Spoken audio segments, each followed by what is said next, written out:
We're looking at two trees here, and if you want to use that key just for practice and key them out. I didn't even pick a green needle, I picked a dead needle. On page 3, there, if you look at these needles are in groups, are in bunches, bundles. So if you look in your key, which tree is in the bundles of 3? It must be ponderosa. Ponderosa, yeah. So I'm not page 3 yet. here in this area, if something's in a bundle of 3, for the most part, it's going to be a ponderosa, unless it's in somebody's yard, because they could plant some species from California or something like that. There are several species in California that are in bundles of 3 that aren't ponderosa. So, but in this area, it's pretty easy. Bundle of 3, ponderosa pine, for the most part. They're going to have long needles, and if you look on page 6, you put 6 by ponderosa pine, and then page 6 in your queue, we'll start explaining more about ponderosa pine. So let's turn to page 6. Okay, this tree is considered mature, at age 150 is considered kind of a mature age. And at that time, it will be between 120 and 180 feet tall if it had all the right conditions. Okay? They are suppressed in some areas, but out here, that happens. Now, ponderosa has a huge range. It grows from Arizona all the way up into Canada. So it has a big, big range for the tree. And so the southern part of that range, the trees are going to be a little shorter because they don't get as much, especially in these dry climates like Arizona, Utah, Colorado. They're going to be shorter trees. It's here that they are so large. From what I've seen, some of our ponderosas are the biggest, tallest ones I've ever seen in my life. And I grew up in Colorado, and there's lots of ponderosa in Colorado, but every time I go back, I look and I go, what's different about the mountains here? Oh, the trees are short. The trees out in Idaho are really tall, I have to say that. So you're looking at bundles of 3, tall trees, 300-year lifespan or higher. Wow. We have some trees that we know are over 300 years old in the park, and they're starting to head to that 400-year thing. We know that. We don't go around and figure out how old all our trees are, because people are always like, what's the oldest tree in your park? Ponderosa. It's a ponderosa probably, but first of all, putting a hole in the tree isn't good for the tree if you can help it. If you have a good reason for doing it, fine, but otherwise, let's not do it. Because it just opens it up for diseases and stuff. The bark is its protection, and once you open the tree up, you can get diseases. So, needles of 3. They're usually 5 inches, at least 5 inches to 10 inches. And some of the longest needles I've ever seen were on British Columbia. British Columbia, they had some of the long 10-inch needles. They're really cool when they're that long. This tree would have been named long needle pine if Lewis and Clark had gotten their way. They were the first one to discover this tree and the core discovery as they came west. And they took a sample, and luckily, I think, on their way back, the canoe with a sample of the ponderosa pine capsized and they lost the sample. Well, they could, and you can't, as a botanist, you cannot name a species unless you bring a sample. In that day, it was to Washington and New York, in between there, the big... Really? That's quite a process. Yeah. I didn't realize they had to do that. And you have to bring a sample, and they had to bring bark, they had to bring a crosscut, they had to bring needles, they had to bring everything I have in the bag. Cones. They had to bring it all. And since they lost their sample, they lost their right to name that tree. which was really nice because the next guy that discovered that tree a few years later, a botanist, decided to name it ponderosa pine.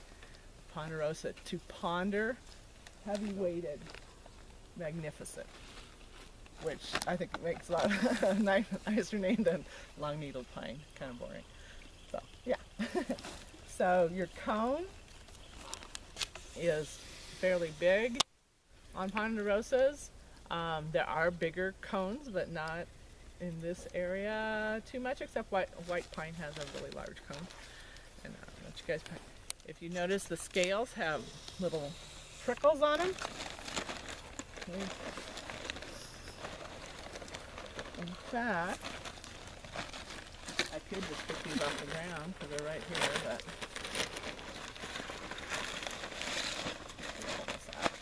the cone I'm passing around is a 2-year-old cone. And it's also the female cone.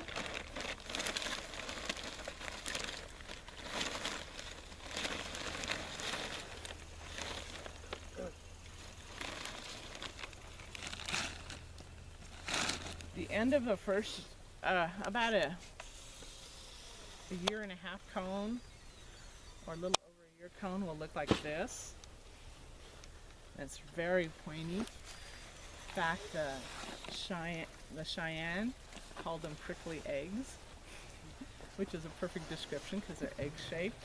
Ponderosa cones are egg-shaped, big end, small end, and they have all these prickles on them. Ah, here's the male cone right here on the ground.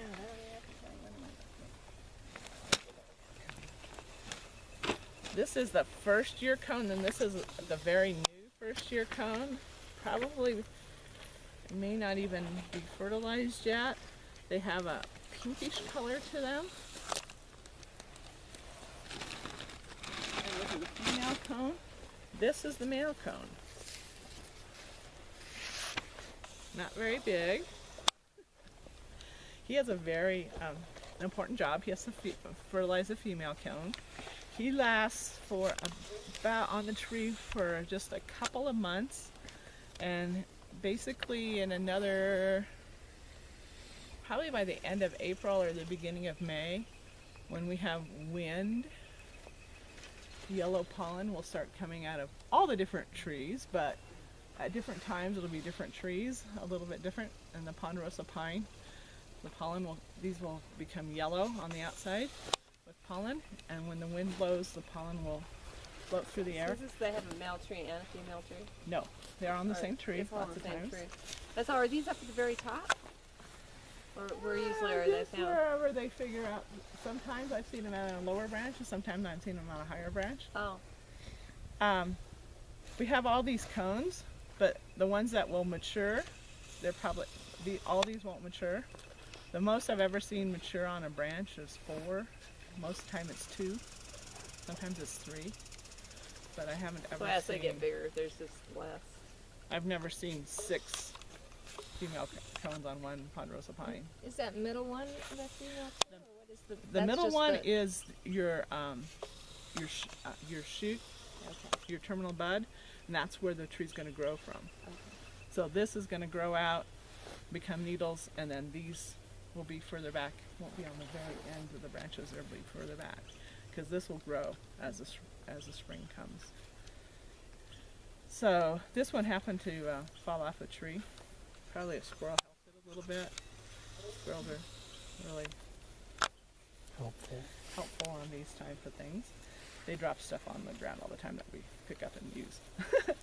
But as you can see, this one has a lot longer needles than the ones I showed you before. This one's going to be close to, I would say 7, maybe 8. And did that come out of the park here? Yeah, there's a tree that fell over there. Oh, a piece that fell off a tree over there that I picked up. So all these cones that we see, these are all females then? Mm-hmm. Anything you find on the ground is females. Well, except for, Well, you can find the males. yeah, you find the little ones. You can but find the males on the ground. right, but Right the here. big ones. But they're little. Yeah. Yeah, all the big Okay. ones. Girls. And the guys. males have, the males last for a couple months. The females take 2 years. So Do they cone? Does tree cone new cones every year? I always watch these cycles with ponderosa pine, and you'll get those big cone years. Yes, I never knew. I I think thought they maybe you might always. know. I think they always cone a little bit, but they Yeah. cone more certain years, and certain trees cone more certain Yeah, I years. always wondered about that. Because sometimes, you know, you'll all of a sudden notice, boy, that tree's got a lot of cones. Had a lot of cones. Also, if they are stressed for some reason, they may cone more if they've been injured. But if it's drought, they may cone less because they may not have enough. To So mature- when to you say get- the mother tree, is that like the original tree that started all the other trees? Well, I consider the mother tree the one that produces cones. the one that's starting all the new ones is the one that's producing cones and getting into the ground. So I know I don't always find ponderosa pine seeds, so I have them in here. Sometimes you can find them. The squirrels like them really well. This is a ponderosa pine seed. It'll be sitting on the, it'll be sitting on one of these scales. It sits right on the scale, like this. It'll sit right there on the scale, inside there, with the seed towards the center. When they mature, which is usually in the fall, they'll leave the tree. The And cone they- stays there, but it comes out. Yeah, the wind will blow and catch these and open them, and then they will helicopter to the ground. And the fact that they helicopter that way, it kind of gets the seeds away from the mother tree, because it's usually when the wind's blowing, so they'll helicopter at an angle and leave the tree. And they try to get in an open area so they can start new trees. All pines like to have bare mineral soil. So they don't want, that's all duff. They aren't going to grow under there very often. I'm really surprised that one grew. But maybe we burned under it and it was bare mineral soil when we started. They're going to want bare mineral soil. They want this stuff. They don't want all this other stuff. They'll go in here a little bit. You can get it down and get all this debris off. And they have something like that. The seed will grow on that, but it's not going to grow in that, not in the pine. It has to have open stuff. So that's why pines like fire, because fire gets rid of all that stuff, and then the seeds can fall, and then they can start growing. So that makes it a really nice place. You can see our little tree there that, I don't know, I think, yeah, I think between deer and people, the poor thing hasn't had a chance. Oh, that's the groomer. Yeah. He's on the groomer trail. He probably got groomed right over. Poor little guy. But, yeah, so that they'll start growing in that type of environment. You can see he's grown right in the sand. Yeah, he was glad that I'm not sure why this was cut out, but he was glad it was. You never know why stuff is the way it is in the park sometimes. The cones also are a favorite food of the squirrels. So, the squirrels will go and break them off, cut them off like that piece. Yeah, And there's a then whole bunch. they'll start taking them apart. Yeah, I'm looking for a new one. There was a whole bunch over by when we first walked out. Yeah, I know. Oh, here. And they will totally strip. Oh, here's a seed. And this one, they missed. So there's a seed sitting right there. They missed some in here. This one's got some seeds in it. There's a seed right there. And they'll just go through. I just dropped a seed. And they'll strip the cone so that it looks like this. They get every single one of the seeds. And when they get done, I call this a ponderosa pineapple because I think it kind of looks like a pineapple. Kids like that. So, ponderosa pineapple, they've got every single seed. There's seeds falling out of this one. So this must be a fairly new cone that hasn't opened yet. Lots of them that you see on the ground that are open, they've already lost all their seeds, unless the squirrels chew them off before they get to open. And the squirrels grab them. But usually Yeah, we're throwing seeds everywhere. Good. Then I'll keep that one. So what else do I want to say about ponderosa? Ponderosa pine, yeah, bark.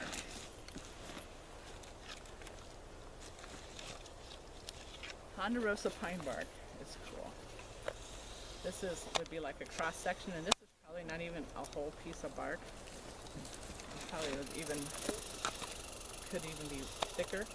Ponderosa bark is really, really thick, and it flakes, and it comes off in what we call puzzle pieces, which the kids absolutely adore, and they can make things with them. And I always tell the kids, do not pick the puzzle pieces off the tree, because the bark is like your skin, and you're picking off the tree skin and it's protection, and then it can get hurt. There's plenty of bark around the bottom, puzzle bark around the bottom of the tree, because as the ponderosa pines grow, they expand this way, and when they expand this way, their bark just kind of has to expand too, so it just kind of flakes off in these puzzle pieces. What's kind of neat about the puzzle pieces, besides the bark's really thick, and we said that ponderosa pine have to have fire for the young ones to grow, or need to have some fire to grow. When there's a fire, and we've watched this when we've done control burns, the fires, if you keep it around here, sometimes it'll start coming up the tree, and it'll get that, and the bark is somewhat retardant of fire. It doesn't burn really well, but if it does get burning, those little pieces will burn, and they'll just flake off and fall back to the ground. So it doesn't go up the tree, it stays around the bottom, and as long as it doesn't, this big thick bark protects the cambium layer, which is the live layer of the tree, right underneath the bark where the moisture flows up and down. As long as it can protect that and not cook that, your tree will live through a fire. The other thing that you can't have in a fire is you can't have the needles burn. So those two things will kill the tree in a fire. If you can keep the cambium layer from cooking, and you can keep the needles on the tree, and the fire stays on the ground, you're fine. Those trees will survive. Some of these little ones might go, but maybe they need to be thinned a little bit. So.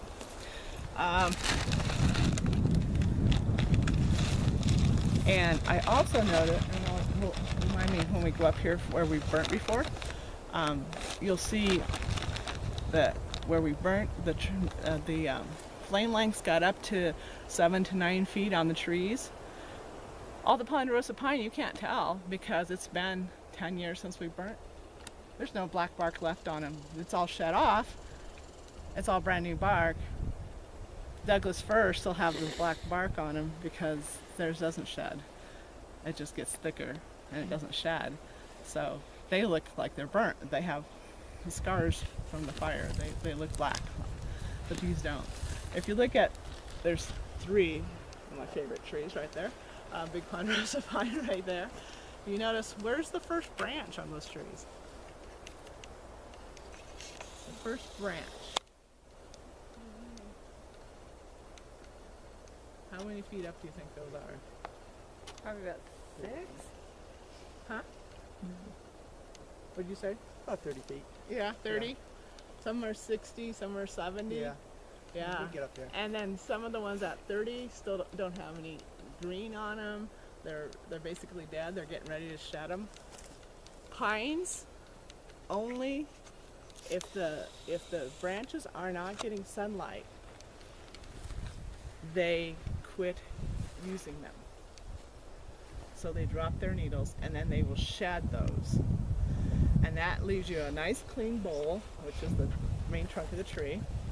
There's a nice clean bowl, and it doesn't, and if there's fire down on the ground, for the most part, it's not going to reach that first branch up there, except for this guy who's growing under him, that if he starts, yeah, it'll reach him. But, so if they're open, stand, ponderosa, and they don't have anything growing around them, basically, if it's a ground fire, it's not going to start that ponderosa on fire, and the fire is just going to be beneficial to it. So, I forgot the relationship with the fire and then the